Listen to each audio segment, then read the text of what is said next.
माता पार्वती को भी किसने जगाया? सप्त ऋषियों ने जाकर के माता पार्वती, ये चरित्र पूर्ण कर दे फिर आगे कथा दे रहे, मतलब करेंगे आगे कथा। माता पार्वती को सप्त ऋषियों ने खूब भरा। अरे चक्कर में मत पड़ो, उनके घरे तो रेवे तक को तो बसेरा नहीं है।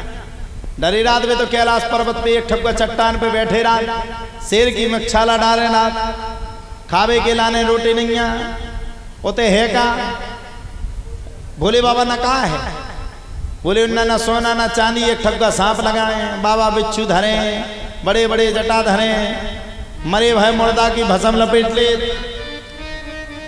और भान को गोला तो खात। ये सातों ऋषि माता पार्वती की परीक्षा लेने के लिए आए हैं। पता एक बात कहें, आपके जीवन में जब अच्छी ऊंचाई हो और जब ऊंचाई के बाद थोड़ी से आप नीचे आओ,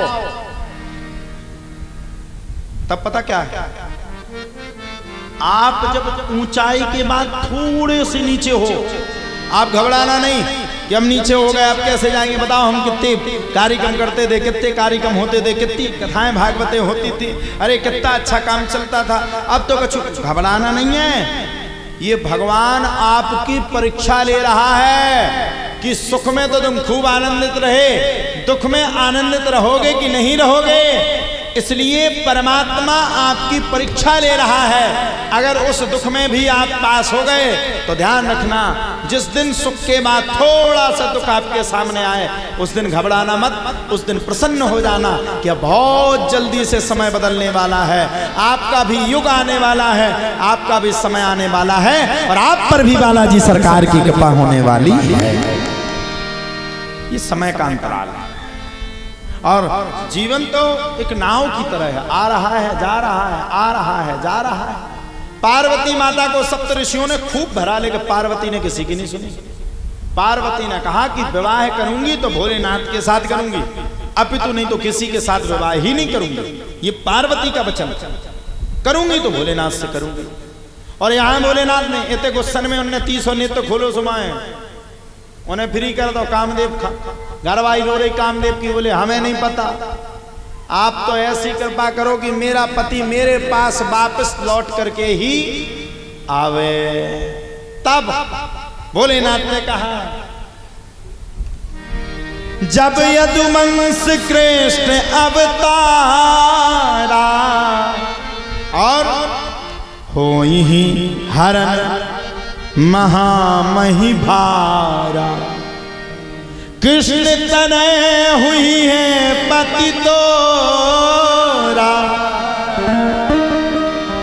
कृष्ण तनय हुई है पति तोरा और बचन अन्यथा होई न मोरा, बचन अन्यथा होई न मोरा। जाओ देवी, जब भगवान श्री कृष्ण जन्म लेकर के इस धराधाम पर आएंगे, जब उनका प्रादुर्भाव इस शक्ति पर, इस धराधाम पर होगा, जब यदुवंश कृष्ण अवतारा, उस दिन तुम्हारा पति माता रुक्मणी के गर्भ से पुत्र के रूप में जन्म लेगा। और होगा क्या? हुई है हरण महामही भारा, तुम्हारे पति का जैसे ही जन्म होगा वैसे ही सम्रासुर नाम का राक्षस उसका हरण कर लेगा। कृष्ण तनय हुई है पति तोरा और बचन अन्यथा होय न मोरा। जा देवी, तेरा पति भगवान श्री कृष्ण का पुत्र होगा, मेरा वचन अन्यथित नहीं होगा। भोलेनाथ ने कह दिया। यहाँ सप्तऋषि माता पार्वती को सिखाने में लगे, पढ़ाने में लगे। अरे देवी क्यों चक्कर में पड़ी? भांग खाते, गांजा पीते, धतूरा का सेवन करते, कई दिनों तक तो सपरत नहीं आ। उन्हें कहा करने सपर के जिनकी मुड़ी पे धरी गंगा, हर हर गंगे, हर हर गंगे। अबे देखो सावन में माताएं 4 बजे से लोटा ले लेके पहुंचे, ओम नमः शिवाय, ओम नमः शिवाय, ओम नमः शिवाय, ओम नमः शिवाय, ओम नमः शिवाय। पड़ोसन की नाश हो जाए, ओम नमः शिवाय, ओम नमः शिवाय, ओम नमः शिवाय, ओम नमः शिवाय, ओम नमः शिवाय। पड़ोसन के घर में आग लग जाए, हमारे घर में फॉर्च्यूनर आ जाए, ओम नमः शिवाय। सावन भर तो भोले बाबा इतने हैरान नहीं रात, नंदी जी का कॉपी देत कि जी की जितनी समस्या हो सो लिखत जो।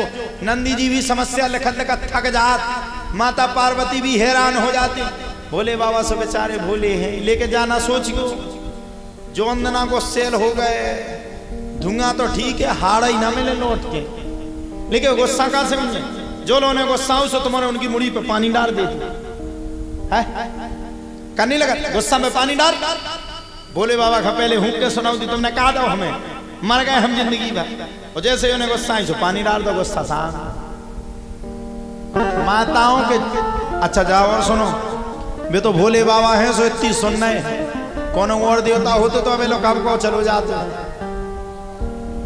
तो भोलेनाथ सप्त ऋषियों के समझाने के बाद भी पार्वती ने किसी की बात नहीं मानी।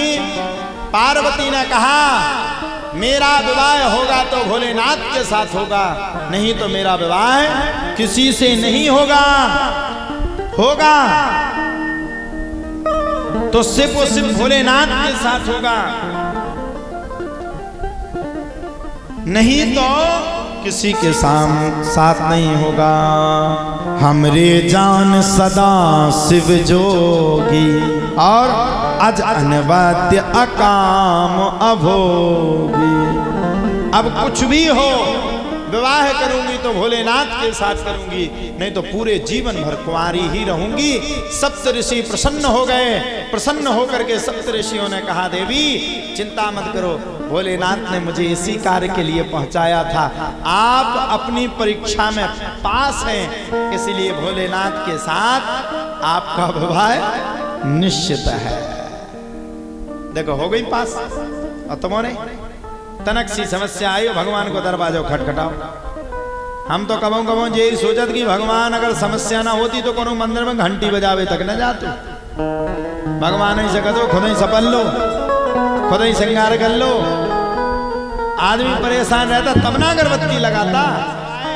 मुहूर्त तय हुआ, ब्रह्मा जी के पास आए और ब्रह्मा जी ने लिखा जन्म कोटि लग रगर हमारी, बरऊ शंभु न तारहूं कुंवारी। ये तो माता पार्वती ने कहा अगर बर मिलेंगे तो भोलेनाथ, नहीं तो कुंवारी रहूंगी। इस बात से प्रसन्न होकर के बैसाख शुक्ल पक्ष पंचमी तिथि दिन गुरुवार यह विवाह की तिथि किसने तय की?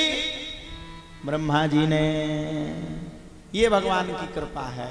इस कथा को कहने का अभिप्राय ये है, इस कथा को कहने का अभिप्राय मात्र मात्र मात्र ये है, कभी आपके जीवन में कोई समस्या है तो उससे डरना नहीं।